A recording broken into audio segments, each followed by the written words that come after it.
Jim, take it away. Thank you.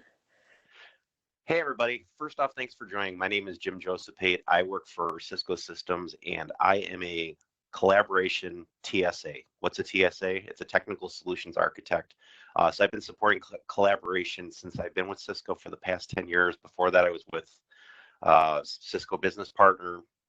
Prior to that was with Avaya and Exponets and a bunch of other things going way back. So I've been doing this for at least 20 plus years, and I just appreciate you guys being on the call. Hopefully, what we're going to talk about today is we're going to talk about securing a remote workforce is the name of our session, but we're going to be talking about how Cisco approaches security, and then Mindsight's going to come on and talk about WebEx and what is WebEx?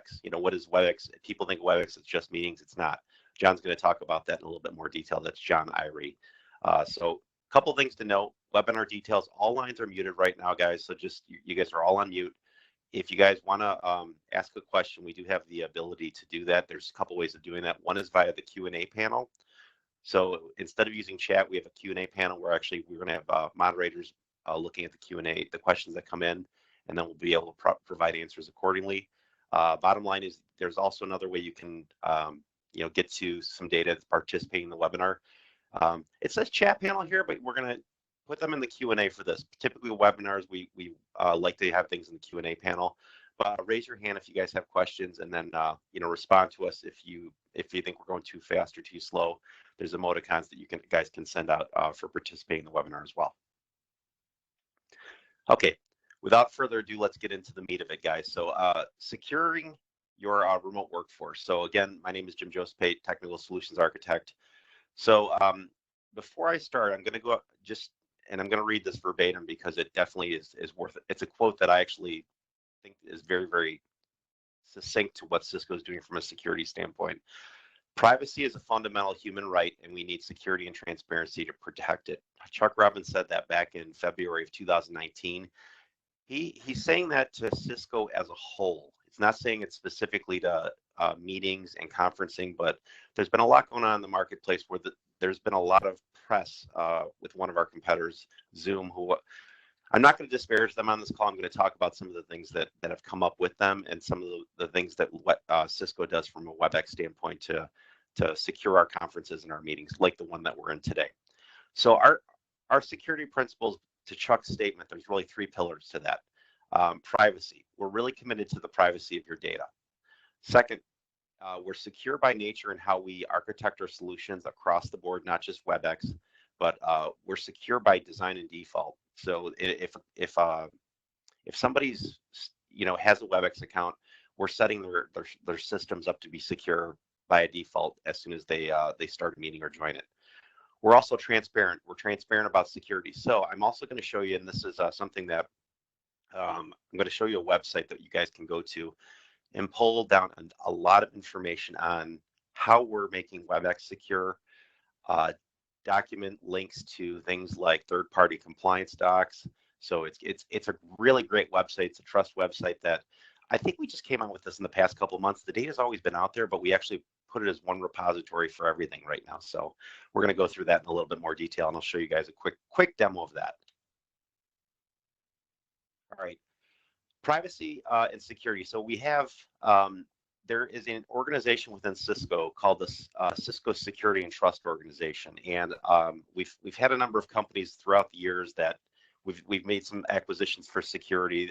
Some of the companies like Talos, SourceFire, but they all make up part of our security and trust organization. Actually, every employee at Cisco has a stake in trust and security, because as an employee myself, I have to take security compliance exams pretty much every quarter on how to secure Cisco and go through that in more detail. So I'm definitely I'm not part of the direct security organization, but I do have a stake in security. We do have a couple things in place that I want to talk about today. There's only three things areas that I wanted to talk about from Cisco. One is the data protection program. So that's actually a program that we have in place that looks at who has access to data, when we're deploying a solution, where the data goes, and it kind of looks at everything that has to do with that coming into play. We also have for all of our products, there's something called the Cisco Secure Development Lifecycle. So it really starts out with planning, but then we look at every aspect through the life cycle of a product. And this isn't just our on-premise products, it's our cloud products, it's everything across the board. But things that look at, like, okay, we look at planning, development, validating, launch, operating, and monitoring, so that everything that's in that circle is constantly being monitored and looked at through the life cycle of a product. And then we also look at independence compliance reviews as well, especially for cloud products. There's ISO 27001, so 20, I think there's a couple other ones as well, which we're going to go into more detail. There is a couple more. It's not, I think there are. So we'll go through that in a little bit more detail. And then also things obviously like HIPAA, if you're medical, or GDRP, if you're in Europe as well. So the data protection program, I mentioned it. So a lot of it has to do with the policies and procedures that we're looking at. First off, when we look at data protection program, this is across the board on all Cisco's products. This isn't just WebEx, but it does apply to WebEx as well. So we have, first off, we have to define policies and standards. What kind of policies and standards are we going to have around our security of our products? We have to have a map of, like, okay, how do we identify something within data, how data is being transmitted, and how do we classify it? That's definitely part of it's ultimately like a map. Actually, I'll show you guys too. There's a WebEx map on how we look at privacy of data and security of data. We're also doing threat modeling, things like data risk assessments. So things like threat modeling we'll do. So we'll actually test things. We'll try to hack our own systems is what we'll try to do. And we'll assess risks accordingly with that as well. We also have a team in place. So if there is something that happens, if we have an incident, how are we going to report on that team? The team itself is called and of course I could throw out a fancy Cisco acronym. It's the PSIRT team. And basically, it's a team that's been in place for 15 years at Cisco, and they provide management reporting on vulnerabilities. And then, so that's the PSIRT team, but it's Product Security Incident Response Team. So that's something that also is in place. And then also, too, obviously, we look at things like how are we going to be enforcing any type of security, and what's our governance around that. And then we will also be providing awareness and education to not only our customers, but our partners on how our solutions are secure.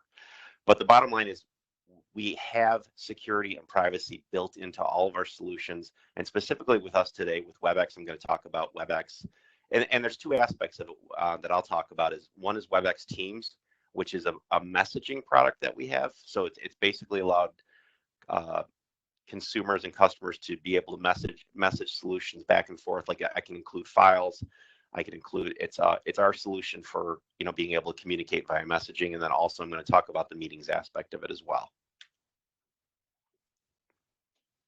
I already mentioned this already. It's the Cisco Secure Development Lifecycle program. So this is what we look at across the board, and for things like how do we come to market with a product.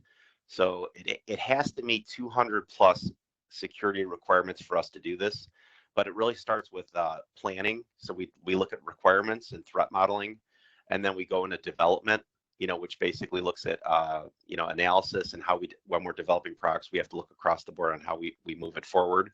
We validate it, then we do some vulnerability testing around it, and then when it meets the standards that we need, we end up launching it.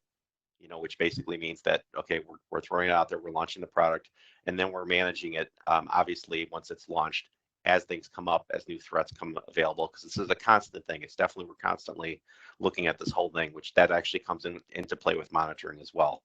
So bottom line is it's a full process across the life cycle of a product. So it's definitely something that we look at very, very seriously. And, I know that you hear with us in the marketplace, you don't hear a lot of things that are happening with Cisco. They do happen, but when they do happen, it's how do we respond to that and how do we report on that and remediate that as well, because there's remediation that goes into that as well. Okay, first off, I'm going to cover privacy. So our data privacy principles are, and this is very important, we do not sell data to any third parties out there. So again, one of the things that one of our competitors has been brought into scrutiny about has been that they've sold data to Facebook. But we basically don't sell it to any third parties. If we retain any data, we don't retain any data, but if we have to, we keep it for the shortest possible time. Most if not everything, we support end-to-end encryption on our meeting solution. Actually, on our team solution, not our meeting solution. We do encryption, but then we have to decrypt the data to be able to allow you to access it for network-based recording. So, but bottom line is we are providing encryption and then decryption depending on what the solution is, and we'll go into that in a little bit more detail. But the bottom line is we're trying to empower our end users to have the ability to provide deletion control. So if they want to delete a meeting like that they recorded, they have the ability to do that within their solution, within our solution. Okay, so I'm going to talk about security, and I'm actually going to bring up that competitor that I talked about. Again, I'm not disparaging him. I'm more or less trying to sort of report on what's been in the news already. So Zoom is the competitor that I'm talking about specifically, and over the last 6 months, they've had some concerns come up, and I want to pretty much reiterate these. But so the first one is back in July of 2019, on Macintoshes, there was a vulnerability on the Mac OS where the Zoom client would install a web server on the Macintosh itself, and then be able to take over the camera on the system. So that was something that Apple actually pushed a security update to Macs to be able to address that vulnerability and take care of that. But that happened in July of 2019. So that was the first thing that kind of came to light with what's been going on. Second thing is in September, China was blocking US video conferencing tool Zooms because there was some the abilities where they're like, yeah, from a security standpoint, there's some issues there that we're having that we don't necessarily like. And then what also happened is there's a connector where if in November that with Cisco, Polycom, and life-size endpoints, there's a connector that would allow those endpoints to join meetings. And so what the issue was coming in is that it was without requiring any authentication on the Zoom cloud or endpoint inside the enterprise firewall. This was actually an endpoint that became a security hack for that as well. So if these third parties were trying to join meetings, again, there were some issues with being taking control of like the endpoints, cameras and things of that sort. And last but not least, January 2020, there was almost like there were cyber intruders that were illegally trying to join meetings by generating a list of IDs, validating the meeting IDs, connecting to the meeting, and then being able to share content, share video and documents. So it was essentially like like the hacker was drafting a large number of meetings and then entering in as a normal participant in these meetings. So that being said, that was again another security vulnerability that came up pre-COVID-19. And then right before COVID-19 happened, we had, and this was actually kind of as things were coming out, Joe Biden had a virtual town hall, and there were some scalability and reliability issues. The start time of the virtual town hall got pushed back 2 hours and then started 15 minutes late. And then when Biden came on, no one could hear him. His audio was choppy. There was definitely some issues going on, but this was pre-COVID. So that's one of the things that, everybody had some issues going on when COVID first kind of hit because everybody all of a sudden went and worked from home. So that being said, though, this was something that did end up happening, which was pretty visible for a high profile person. And this is the one thing that I think you guys have all heard about that's coming up. The slide's coming up in a second. Zoom bombing. So what is Zoom bombing exactly? It's due to meetings being left open without requirements for any passwords to be able to join those meetings. So you could go online and you would be able to see various meeting ideas found on the internet. I actually did this myself, and I went out and all of a sudden there's this list of alcoholic anonymous meetings that were out there for Zoom that I could join. That were open. It didn't have a password, and I could actually join all these meetings. And it was like, okay, wow, that being able to get on those meetings and be able to do that, that's a huge security liability, because what was happening was these uninvited guests were joining meetings and they were showing pornography. They were showing illicit images out there. There's actually something that came up this morning. I saw, I got this this notification in one of my meetings about a church where they were having Bible study classes, and there was being pornographic content being shown on those meetings from somebody who had Zoom bombed, is what it was. So there's things out there that, you know what I mean, it's definitely a concern. And Zoom right now, what they're doing, and this is happening a lot with school districts as well, that that you've seen, there's been Zoom classes that have been Zoom bombed. But one of the things that Zoom is doing right now, and I give them kudos for, is that within the next 90 days, they are not releasing any new features. They're working on cleaning up their security issues. But again, their solution wasn't architected with security in mind. So that this is definitely something where they're having to re-engineer things, and that's definitely a concern for anyone who's using Zoom. So also, I mentioned earlier Zoom, Facebook. They had sold some data to Facebook, but there's a list of privacy issues that, again, we're going to include the deck, guys. So we're not going to go through all these and be like, okay, go to this, go to that. But there is some definite privacy issues, again, because again, the solution was rolled out quick. It was rolled out more for looking at features like, okay, we're showing video, not with security in mind.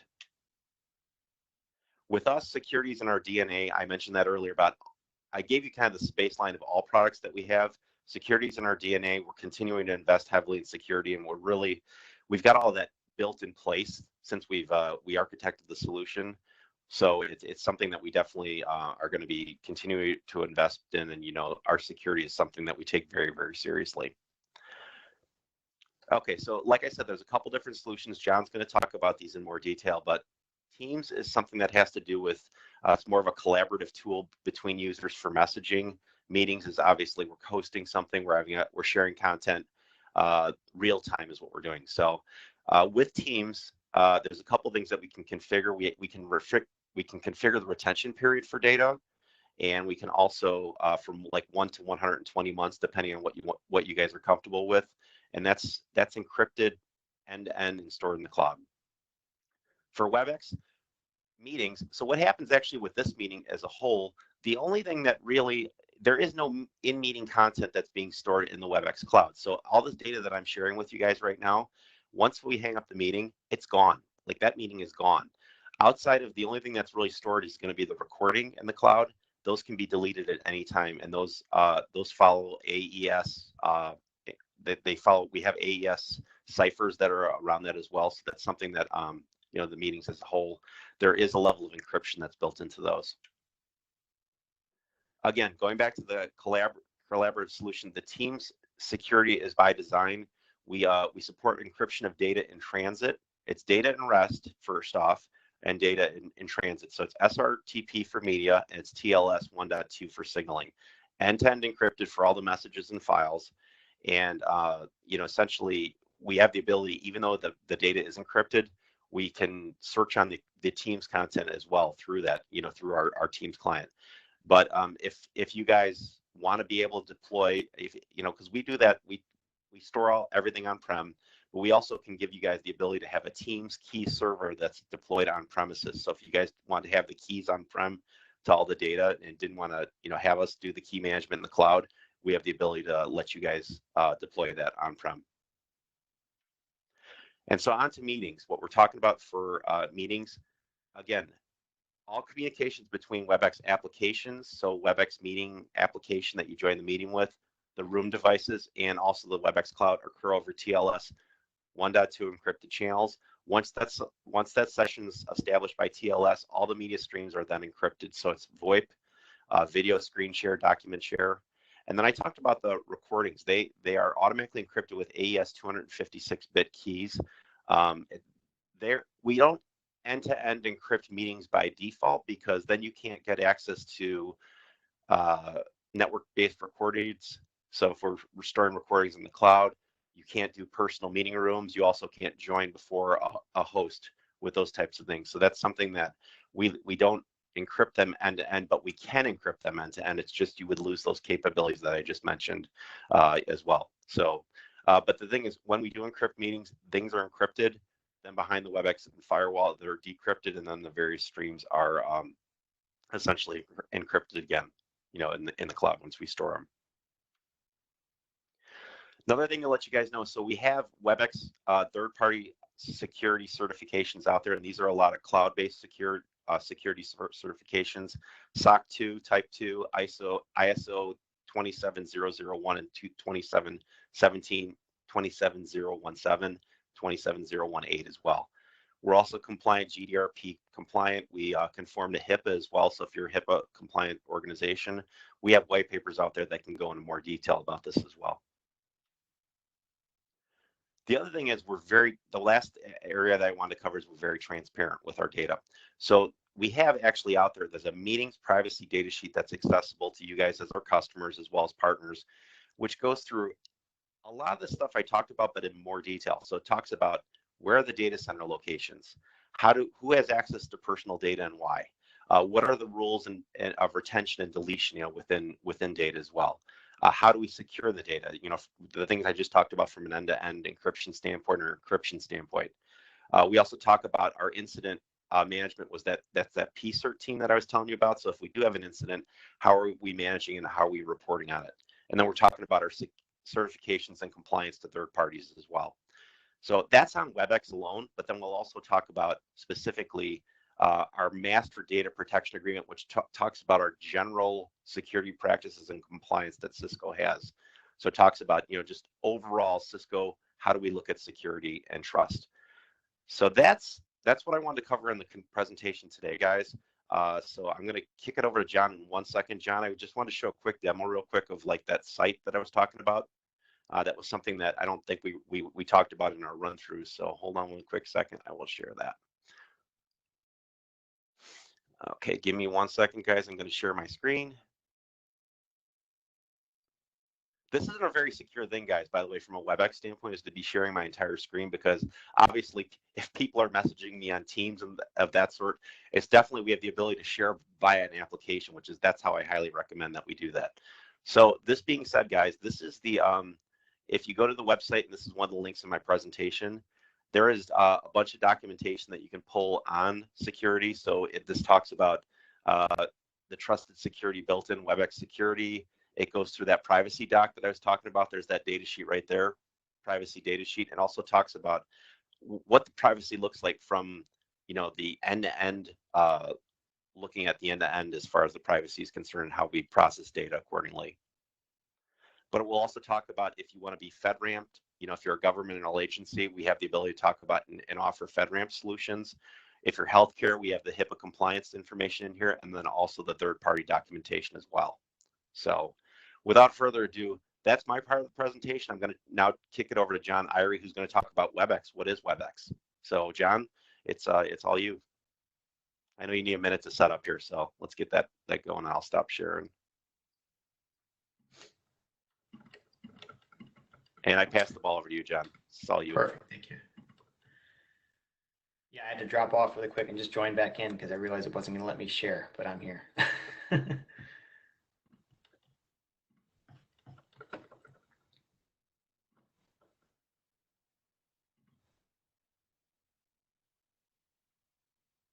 All right. Well, thanks, Jim. I obviously security is top of mind, and that was good information. We actually debated when we were kind of planning this seminar, who's going to go first. And I think just given the state things are in right now and what's in the news, it made sense to lead with security. So for those that have never spoken to me before, my name is John Irie. I'm a principal consultant at Mindsight with a focus on collaboration. I've been at Mindsight for about 5.5 years, a little bit more than that. But I've been in the space, the Cisco, collaboration space for about 17 to 18 years. So I've definitely been around. Started off with a focus in contact center, and I've kind of migrated my way into the full unified communications and collaboration space. So we kind of started off with that security discussion, and what I'm going to talk about today is sort of level setting what WebEx is, because I think there's a little bit of misunderstanding, that WebEx is just about meetings. So I'm going to be talking about WebEx through the years, what WebEx is now, and then I'll be kind of covering the ecosystem of WebEx meetings, WebEx calling, team collaboration in the form of messaging, and then contact center. So this is not WebEx. I think we've all probably experienced, in our careers, joining a WebEx meeting in these old interfaces and maybe having to go through a lot of hoops, having to, difficulty installing things to get into meetings. This is not WebEx. WebEx was a company that was created in 1995, actually. and bought by Cisco in 2007. And kind of since that time, there's been a lot of work that's gone under the, gone on under the covers and also in the UIs and everything like that to make a better experience. And really, we're at the point where this is WebEx. It's a modern interface. It's video first, and it's a lot easier to use. So really, when we talk about WebEx, this is WebEx 2. Usable across devices, again, easy to use, and also a control hub you can see on the right there to make it easy to administer. Obviously, this has been a big change if you go back to those earlier slides. So I mentioned how Cisco is video first, and kind of this is why that's important. Productivity is really a key to a company's bottom line. And if you look at some of these stats, I'm just going to read a couple of them.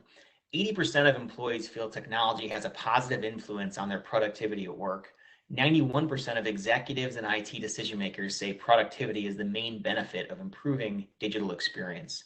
So when we talk about video first, we're obviously talking about user experience, but there's some sort of more intangibles there as far as what ends up happening behind the scenes and what ends up happening to the workforce to help improve productivity. And there's growing research that flexible working is a major factor in driving performance and also in employee development. So if we look at some of these stats as well, 73% of workers are more engaged in video conference calls than audio calls, and 82% of workers prepare more for video calls. So there's just something about being on video that makes you more present when you're collaborating with your peers or even right now when giving a presentation. And finally, video attracts the best talent. So one stat here, 66% of managers saw a correlation between technology and their organization's performance. So some interesting stats there. And I think the reality is we would have been giving this presentation whether this whole COVID thing had happened or not, and whether we all kind of got forced to work from home unexpectedly. This was already a top of mind topic for us, but it really got thrust even more into the forefront. Working from home, remotely, or transitioning back and forth is sort of the new normal for workers. There's going to be a lot of companies looking at how did this happen? How did we do? How did we get the people home? What was the experience? Were they able to work? Were they able to collaborate from their homes? And then looking beyond that, when we do finally get to come back, there's a fear that this could happen again in the fall. And so are we going to plan better for it? Are we going to be able to send the workforce home again? Or maybe some of our workers simply not coming back to the office? And how are we going to support that? The demand for flexible work environment will only keep growing. And I think the reality is a work from home policy isn't enough. Employees need the right tools to be productive. And I think a lot of people have experienced that just because of this unexpected shift to working from home. And it's going to become part of this business continuity planning. We think about our servers, we think about our workloads and things like that, but we really need to think about our employees and how they're going to be able to deal with a shift if we have to leave offices again. And Cisco's answer to that really is cloud more than ever. Cloud is really the best way to approach a remote workforce or a mobile workforce. We've been talking about business transformation and cloud for years now, but this COVID-19 pandemic has really, again, forced it to the forefront and really accelerated the rate that we're having these discussions, and I think obviously accelerated the rate that companies are looking at their premise-based solutions and either trying to see how they can adapt those to support either in a hybrid manner or some other manner, support a mobile workforce, or to look at going to the cloud. And really the answer for Cisco for that is WebEx. So WebEx we think of mainly as a meetings client, a meetings system, but WebEx is more than that for Cisco now. WebEx is Cisco's unified collaboration platform as well. So if you look at this slide, you see we have WebEx Meetings, we have WebEx Calling, WebEx Teams, which is a persistent messaging app, WebEx Contact Center, and we also have devices and integrations. So we all know that Cisco has a lot of great video-enabled devices, and then Cisco has done a really good job, I would say, in the last 5 to 7 years of things that they release.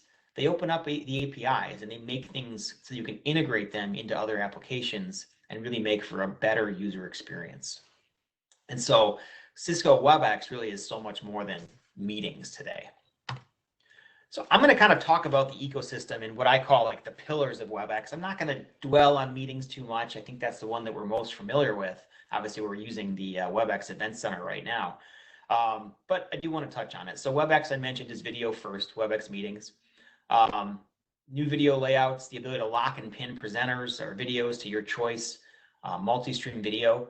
WebEx is also mobile. So Cisco's done a good job optimizing layouts for mobile, doing things like native screen share, and not just creating a web page that works in mobile, but also really integrating to the app, having an application integrating to the actual device, so we can use things like Face ID, Touch ID, or even augmented reality within a device. WebEx is simple to join. There's a real drive to make everything at Cisco easy, and with WebEx, that's the one button to push mentality, where I want to click join in my WebEx app, I want to click join on my PC, and I want to join the meeting. One button to push, make it as simple as possible. And then finally, integrations. The walled gardens have come down. Whether you have a learning management system, if you're in the education space, or maybe you're a Google shop and not a Microsoft shop, being able to integrate to those different platforms is critical. And this slide kind of talks a little bit more about that. So again, calendaring, Google, Office 365. If you're a Slack users, or if you use Microsoft Teams, being able to integrate to that. In the education space, Canvas and Moodle as some examples, and even something somewhat silly, I would almost argue, but maybe useful. Ford Sync in cars has a WebEx interface that allows you to join meetings from your Ford. So, you could take a meeting from the road if you want to, but it just kind of shows how extensible it can be. And there's a slide later on that shows even more, but again, the walled gardens that we kind of are used to in the history of technology have really come down, and Cisco is really trying to make the experience as good as possible. The next pillar of the ecosystem is WebEx Calling, and this is really, I think, the one that we're going to see huge traction on this year. WebEx Calling is Cisco's collaboration in the cloud. In February of 2018, Cisco bought a company called BroadSoft. BroadSoft was already a market leader in cloud calling. They actually had the highest percentage of market share. And so since that acquisition, Cisco has really been refining it and also rolling it out to their already pretty broad backbone of WebEx data centers. And that kind of enabled a rapid deployment internationally for WebEx Calling. So it's a robust solution. And if you're looking at WebEx Calling, if you're looking at an RFP or something like that, it is a complete phone system. So whether you're trying to, check some boxes in your RFP, or just try to figure out, if there's a particular feature on your prem-based phone system that can WebEx Calling do it, there's a really good chance it can. It's a complete phone system running in the cloud. It's also robust. So Cisco is aiming for a 99.99% uptime. And really that means that it's going to be a reliable service for you. 99.99% basically equates to 5 minutes of unavailability every month. So very robust and very available. Something that there's so many cloud providers out there right now, and so many of them are startups. Something that a lot of those startups could never dream to attain. And of course, Cisco already has a background in collaboration and communication. So we already draw from a good ecosystem of devices that are available. So whether it's headsets, whether it's desktop devices or desktop video devices, those are all available for WebEx Calling. We also have soft clients. So we have a WebEx Teams collaboration app that can be used. We also have WebEx Calling soft client if you're only using the calling features. So it really, whether you want soft phones or desktop, experiences for in your office, it's all available, and it's all easy to use. And of course, drawing back to that, Cisco's sort of existing ecosystem, we also have room systems. So if you have large conference rooms you're looking to do collaboration and maybe content sharing with, we've got the WebEx boards. We have room systems from small to large. So for huddle spaces, for desktops, or even for large conference rooms, there's of course systems available. And then right down into what we're used to, our phones, our desktop video devices, and headsets again. So Cisco's got a whole portfolio of stuff available for us. Teams is the next sort of product in the WebEx ecosystem. And Jim touched on this one a little bit. Teams is the persistent messaging app within WebEx. So we use Teams at Mindsight. We have spaces that I've created individually. I have spaces I've created to collaborate with people outside of Mindsight. I actually have a space with Jim Josupait that I collaborate with him on. And we also have, maybe groups. So if we have a project, we may have a space for that project. And we can share files in there. It's very searchable. We can even kick off WebEx meetings from in there and kind of live within that Teams application. And I like the fact that it's persistent, which basically means I can be using it on my Mac. I can be sitting at my desk. I can be interfacing with people in Teams. But then I leave and I'm using my mobile device. I've got Teams on there as well. So if I need to search for something, if I need to find a bit of information that I know was in a Teams thread, or if I get a question from someone and I want to write a response, it's very easy to do from any device. And really, Cisco is using that Teams app to bring things together. So whether it's going to be for calling, messaging, meetings, or scheduling, you can do it all from the Teams app. So it becomes this one-stop shop for doing what you want within WebEx. It is pretty powerful. The last pillar then is WebEx Contact Center. So with that acquisition of BroadSoft came the what at the time was Cisco was calling Customer Journey Platform, and ultimately now is being called WebEx Contact Center. And really, there's actually two platforms under the WebEx Contact Center umbrella. I'm going to touch mainly on the WebEx Contact Center one because that's going to fit the bill for the vast majority of customers. The WebEx Contact Center is good from small to large contact centers. It can do simple things like inbound voice, skills-based routing, things like that, auto attendance, IVRs. It can do all that. It can also be more robust. It can do omni-channel, it can do chat, it can do email, social capabilities. It can have artificial intelligence, things like that, bots out on your website. And it also has an array of other add-ons you can put into it. WebEx Contact Center Enterprise is really more geared at the largest of contact centers. Cisco has a tremendously large installed base of contact centers, premise-based, across the world, but particularly in North America. They are the seats leader in the contact center space. So some of these larger contact centers are very customized and very specific. So what Contact Center Enterprise has sought to do is find a path for those contact centers to move to the cloud. And so WebEx Contact Center Enterprise actually supports up to 24,000 agents in a single contact center and is the most customizable of the solutions. But I think when we look at this slide, you'll find the WebEx Contact Center solution, the basic one, I'll call it the basic one, it's not basic, but really fits the need for most organizations. Like I mentioned, it can be omni-channel. You can build self-service within it.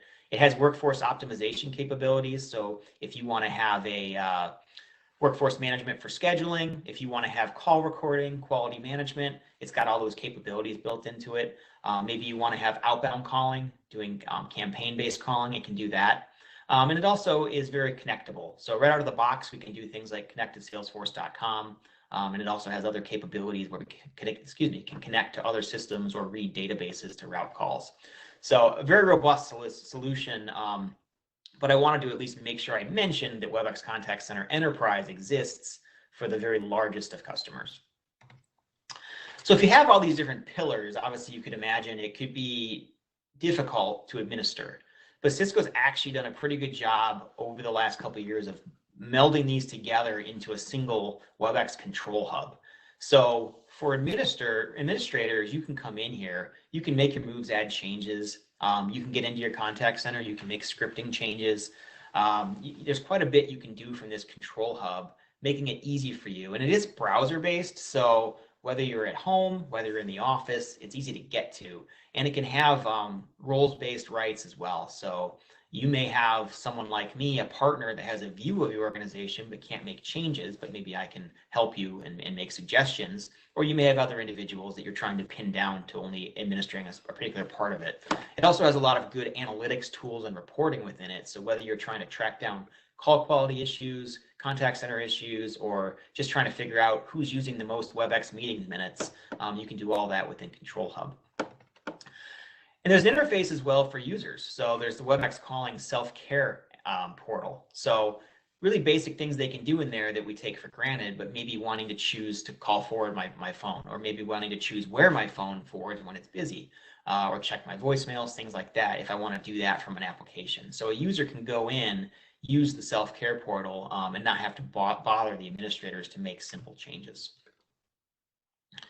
I mentioned earlier about the ecosystem and how extensible Cisco sought, to open this up, and you can kind of see on this slide some of the integrations that exist. People have gone out already for WebEx Teams. There's over 120 different integrations that are available, and there's a full program for developers. So if you really had a unique situation and wanted to build something out, it's possible. We've done some unique things at Mindsight. We've actually worked with a company that was paging people and sending out vital information about locations, and in this case, information about maybe a patient. And we were able to get rid of that paging, get the whole paging cost off their system, and instead get them using WebEx Teams, which Jim mentioned is end-to-end encrypted and was completely HIPAA compliant for them, and worked really well. And that was done through the APIs and the capabilities within WebEx Teams. So Cisco's done a really good job of opening things up. Once you take all that together, you kind of end up with this, great ecosystem of, I mentioned, calling, meetings, messaging, contact center, as well as the devices I showed you and the integration capabilities. You get a unified experience for every user, the ability to kind of, it can work in your home office, it can work in a huddle room, it can work in a conference room, it can work on the desk. You've kind of got options for everything. And then Cisco is continually either buying customers or doing things on their own, or buying companies, I should say, or doing things on their own. So we're seeing things like artificial intelligence, enhancements to meetings, enhancements to contact center, enhancements to customer experience initiatives within what you can do within contact centers, and better reporting and things like that. All these enhancements are just coming on because it is a cloud platform. You don't have to wait for the next major release. As things are developed, they're put into the platform and made available for use. So it becomes a very powerful ecosystem. Now, of course, not everybody wants to forklift their system and dive headfirst into a cloud environment. So if we take, for example, the situation we're in now, where everyone went home, or maybe you have a remote office, you may want to just kind of put your toe in the water and see, how could we maybe put these users that we've decided are not returning to the office, how can we put them on WebEx Calling, but have them work seamlessly with our, our Cisco premise calling solution? That's very possible with hybrid deployments.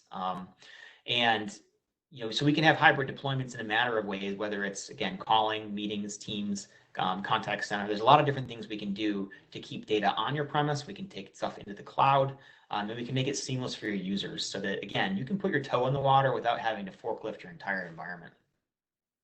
Now, obviously, this has been top of mind for a lot of companies, and Cisco's seen a tremendous amount of growth, since March, basically, in their WebEx platforms. So these are just some examples of the growth they saw in March. The number of users in their meetings, the number of minutes used in their meetings, the number of the messages sent in their WebEx Teams application, just really skyrocketed. And, it makes sense. Some of this was done through trials, some of this was done through new customers, and some of this was done through growth of existing customers. But they've seen a tremendous growth in their platform usage, to the point that they've been enhancing the capabilities of their current data centers and even put additional data centers in the US to handle the growth of Teams alone, to really make sure that the system stays up, the system remains robust, and continues to support growth. So on that point, there are trials available, and we'd be happy to talk to you more about that. If there's any particular topic that we covered, whether it's calling, whether it's meetings, contact center, or Teams collaboration, happy to talk more about it. I really wanted to give an overview today of, again, what the ecosystem is, what are the things that are available in WebEx that aren't what you're used to, which is, everyone knows WebEx meetings. But I kind of want to just introduce that to you. We'd be happy to have a further discussion and talk about a trial if you really want to. So with that, I just want to thank you for your time today. I'm going to throw it back to Kim, and I think she's got a few closing remarks. Maybe, I don't know if there are any questions that came in, but we can. Kim, go ahead. Hi, thanks. That was awesome. And yeah, if anybody has any questions, we can take them now. You can either type them into the Q&A box that Jim pointed out earlier, or you can just raise your hand with the little hand icon, and we'll get to you. Okay, we've got one coming. Oh, no questions. Thank you for great information. Yeah, that was awesome. We'll give everybody a couple minutes, and we do encourage you if you maybe have a question later or something that is a little bit more specific to your environment to please reach out, and we'll gladly get somebody get your questions in the right hands. Hey, Kim, can I add one thing too? I just first off, I wanted to say thanks to everybody, but from a Cisco standpoint, to let you guys know, there is, John mentioned trials, but for COVID-19, there are a lot of things out there. So if you guys have to expand mobile workforce, there's options for it. That if you need to talk to Mindsight about that, they can definitely help you in that regard, and they can work with us to get licensing, to get you spun up if you need to for contact center. It's temporary stuff, but ultimately there's contact center licensing, there's expressway licensing, which allows you to have mobile users, so there's different things we can definitely look at to help. Awesome. Yeah, I think that should wrap it up. Everybody, thank you so much for joining us today. And if you did take the time to order lunch earlier, um, they should be arriving soon. And if you have questions about that, please reach out to myself or Matt Janicki, and we will um, make sure everybody is well fed today. Thank you so much.